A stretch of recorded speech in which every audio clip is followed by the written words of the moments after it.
Hi this is hashtag you.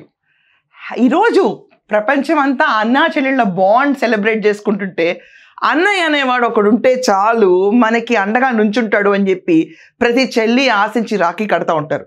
ఈరోజు మనం చూస్తే కనుక నార్మల్గా ఉన్న ఇళ్లలో దగ్గర నుంచి ఆఖరికి ట్రెండ్ ఎలా వెళ్తుందంటే మన ఇంట్లో మనం పెంచుకున్న పెంపుడు కుక్కల్ని కూడా మనం రెస్పెక్ట్ ఇచ్చి రాఖీ కట్టే మూమెంట్లో ఉంది. కానీ పొలిటికల్గా మనం కొన్ని పేర్లు అబ్జర్వ్ చేస్తే ఇప్పుడు ఇక్కడ కల్వకుంట్ల కవిత గారు అవనండి, షర్మిలారెడ్డి గారు అవనండి, లేకపోతే సునీతారెడ్డి గారు అవనండి, ఆఖరికి మన దివ్యల మాధురి దగ్గర నుంచి ప్రతి ఒక్కళ్ళు ఎవరికి రాఖీ కట్టే అవకాశం ఉంది ఈరోజు రాష్ట్రం అంతటా. ఇప్పుడు మనం మొదలు పెడదాం జగన్మోహన్ రెడ్డి గారితో. అక్క చెల్లెమ్మల ప్రేమలు ఏవైపోయినాయో అని చాలా మొత్తుకుంటారు. చంద్రబాబు నాయుడు పరిపాలన చూసుకుంటే ఎక్కడా అసలు మనకి కనుమరుగులో ఏం లేదు, ఏం పనికి రాలేదంటారు. కానీ ప్రతి ఒక్క ఇంట్లో ఉన్న అక్క చెల్లెళ్ళు అందరూ తీసుకెళ్ళి చంద్రబాబు నాయుడు గారికి రాఖీ కడతానే ఉంటారు. వాళ్ళ కుటుంబంలో ఉన్న బాండ్ కూడా వాళ్ళ సిస్టర్స్తో డిస్టర్బ్ అవ్వలేదు. కానీ జగన్మోహన్ రెడ్డి చేతికి మాత్రం షర్మిల రాఖీ రాదు. అండ్ షర్మిల కూడా షీ హెస్ ఈవెన్ మెన్షన్, నన్ను మామూలుగా తను జగన్మోహన్ రెడ్డిని పిలవండి కానీ షర్మిల వాళ్ళ అన్నయ్య లేకపోతే ఆయన మా అన్నయ్య, జగన్ మా అన్నయ్య అని పేర్లు ఎక్కడ పలకొద్దని చెప్పి ప్రెస్ మీట్లో కూడా చెప్పారు. అండ్ సునీతారెడ్డి గారు ఆఖరికి వాళ్ళ నాన్నగారు చనిపోయినప్పుడు ఫోన్ చేసి అంత్యక్రియలు ఎలా చేయాలి అని కూడా మన జగన్మోహన్ రెడ్డి గారిని అన్నయ్య అని చెప్పి పిలిచే అన్నని అడిగితే అంత గుడ్డి నమ్మకంతో కూర్చున్నావిడ ఈవిడే ఈరోజు జగన్మోహన్ రెడ్డి పైన డౌట్స్ వ్యక్తపరుస్తూ అండ్ జగన్మోహన్ రెడ్డి తనకి ఏ రకంగానూ నుంచోలేదు ఈ పేరు చెప్పుకున్న పెద్ద అన్నయ్య అని కూడా ఎండేస్తారు. ఇదంతా కాకుండా తన కళ్ళ ముందు పెరిగిన అవినాష్ రెడ్డి లాంటాడు కూడా ఎంత తోకజాడించాడనే విషయం నిన్నటికి నిన్న ఆవిడ ప్రెస్ మీట్లో వెళ్ళగక్కారు. ఇదంతా కాకుండా బాండ్ అంతే మాది మించిన బాండ్ లేదు అన్నట్టు పాపం కల్వకుంట్ల కవిత గారు కూడా ఇదివరకు రాఖీ కట్టేటప్పుడు వాళ్ళ అన్నగారికి హెల్మెట్ ఇచ్చారు. Safe head is safe good driving అప్పుడు చాలా బాగుంటుందన్న క్యాంపెయిన్ సరిపడా ఇస్తే ఆ రామారావు గారు ఏమో ఢిల్లీ వెళ్ళిపోయారు. ఈరోజు ఎక్కడ రాఖీ దాఖలాలు లేవు. కవిత గారు ఆఖరికి ఆవిడ ట్వీట్లో మెన్షన్ చేశారు హ్యాపీ రాఖీ అని, కానీ ఎక్కడ కేటీఆర్ పేరు లేనే లేదు. మరి హెల్మెట్ ఏమైపోయిందో, తల్లో ఉన్న ప్రేమలు ఏమైపోయినాయో ఎవరికి అర్థం కాదు. ఇదంతా పక్కన పెడితే దివ్యల మాధురి నేను జగన్ అన్నకు పెద్ద ఫ్యాన్ అని చెప్తుంది. ఇప్పుడు దువ్వాడ శ్రీనివాస్ని తీసుకొచ్చి పార్టీ నుంచి బయట బహిష్కరణ అనేది ఒకటి జరిగింది కదండి, క్రమశిక్షణ విభాగం అని ఒకటి ఉంది కదా మనకి, దాని నుంచి బహిష్కరించిన తర్వాత దివ్యల మాధురి జగన్మోహన్ రెడ్డి మీద ఉన్న ప్రేమతో రాఖీ కట్టిందంటే అది కూడా లేదు. ఎక్కడా దాఖలాలు లేవు. ఏంటో రాష్ట్రంలో మనం చూసుకుంటే కనుక కల్వకుంట్ల వాళ్ళ ఫ్యామిలీకి జగన్ కుటుంబానికి వీళ్ళిద్దరికి రాఖీలు కట్టే దాఖలాలు ఎక్కడా కనపడలా. రేవంత్ రెడ్డి గారికి సవ్యంగానే వచ్చి సీతక్క లాంటి వాళ్ళు ఎప్పుడు కట్టే రాఖీ కడతానే ఉంటారు, కుటుంబ సభ్యులు కడతానే ఉంటారు. కుటుంబ సభ్యుల మన్నన కూడా పొందలేని ఈ రాజకీయవేత్తలు రేపు రాష్ట్రంలో ఉన్న మహిళల్ని అక్కా చెల్లెళ్ళుగా భావించి వీళ్ళందరి కష్టాలు తీరుస్తారట. ఇది కాదు పెద్ద జోక్, ఎంతసేపు ఎక్కిరించడమే. ఆఖరికి కేటీఆర్ మాట్లాడుతూ ఇసుంటి ఇంగ్లీష్ ఎవరిదో మాకు తెలియదా అని చంద్రబాబు నాయుడు ఎక్కిస్తారు.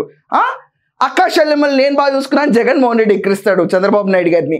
కానీ రాఖీలు మాత్రం వీళ్ళ చేతికి సొంత చెల్లెళ్ళు ఒక్కసారి కట్టిన దాఖలాలు ఉండవు. ఈ రకంగా చూసుకుంటే ఈ పాలిటిక్స్లోకి ఎంటర్ అయిన తర్వాత వీళ్ళ ఆశలు ఎక్కువ ఉంటాయి, వీళ్ళకి కావాల్సిన నెసిటీస్ ఎక్కువ ఉండటంతో అన్నా చెల్లెళ్ళ బంధం అనేది చాలా పల్చగా అయిపోయింది. Blood is thicker then water. But మీరు పొలిటీషియన్ అయి ఉంటే రక్త సంబంధం నీళ్ళ కంటే పలచన. దీనికి లైవ్ ఎగ్జాంపుల్స్ వీళ్ళే కాదా. మనకి చూసుకుంటే కనుక షర్మిలారెడ్డి గారు జగనన్న వదిలిన బాణం అని చెప్పుకున్నారు, కానీ నేను రాజశేఖర రెడ్డి వదిలిన బాణం అని చెప్పుకోలే. పాపం జగనన్న వదిలిన బాణాన్ని నా పేరు షర్మిల అని చెప్పి ఆవిడ కాళ్ళకు బలపాలు కట్టుకున్నట్టు తిరిగితే ఈరోజు రాఖీ కట్టించుకోలేని పరిస్థితి, అన్నగా అసలు ఆవిడ ఒప్పుకోలేని పరిస్థితి. నీకు పెద్దరికం నీ సొంత చెల్లెలే ఇవ్వనప్పుడు రాష్ట్రంలో ఉన్న మహిళలు అప్పుడే పుట్టిన పసిపిల్లలు జగన్మోహయ్య అని ఎందుకు ఇస్తారమ్మా? ఇవ్వరు కదా. ముందెళ్ళి మీ సిస్టర్తో రాఖీ కట్టించుకో. ఒక న్యాయం, ఒక ఐడెంటిటీ, ఒక రికగ్నిషన్ ఎంతసేపు మనకే కావాలా? సిస్టర్స్కి ఉండకూడదా? ఈ పొలిటికల్ పార్టీస్ పెట్టిన ప్రతి ఒక్క ఫ్యామిలీలో మనం అబ్జర్వ్ చేస్తే సిస్టర్స్ని పక్కకు దోసేస్తూ ఉంటారు. ఎందుకు జరుగుతుంది ఈ వైపరీత్యం? ఇక్కడ మనకి ఎవరు హెడ్, ఎవరు లీడింగ్ పర్సనాలిటీ, ఎవరు క్రీమ్ పొజిషన్లో ఉండాలన్న ఒక రేస్లో సొంత చెల్లెళ్ళని పక్కకు దోసేసే ఇలాంటి అన్నలు సొంత చెల్లెళ్ళకి న్యాయం జరగకుండా వాళ్ళ పేరెంట్స్ని చంపివేయబడిన తర్వాత న్యాయం కోసం చిన్న సహాయం చేయలేని ఇలాంటి స్లో మైండెడ్ బ్రదర్స్, ఇలాంటి వాళ్ళందరూ మన రక్త సంబంధం అని చెప్పుకోవడానికి చాలా చిరాగ్గా ఉండదా? ఆలోచించండి. ఎవరు అన్నంటే అమ్మా నాన్న కలిస్తే అన్నంటారు. ఏదొచ్చినా నేను ఉంచుంటానని చెప్పే పండగే రక్షాబంధన్.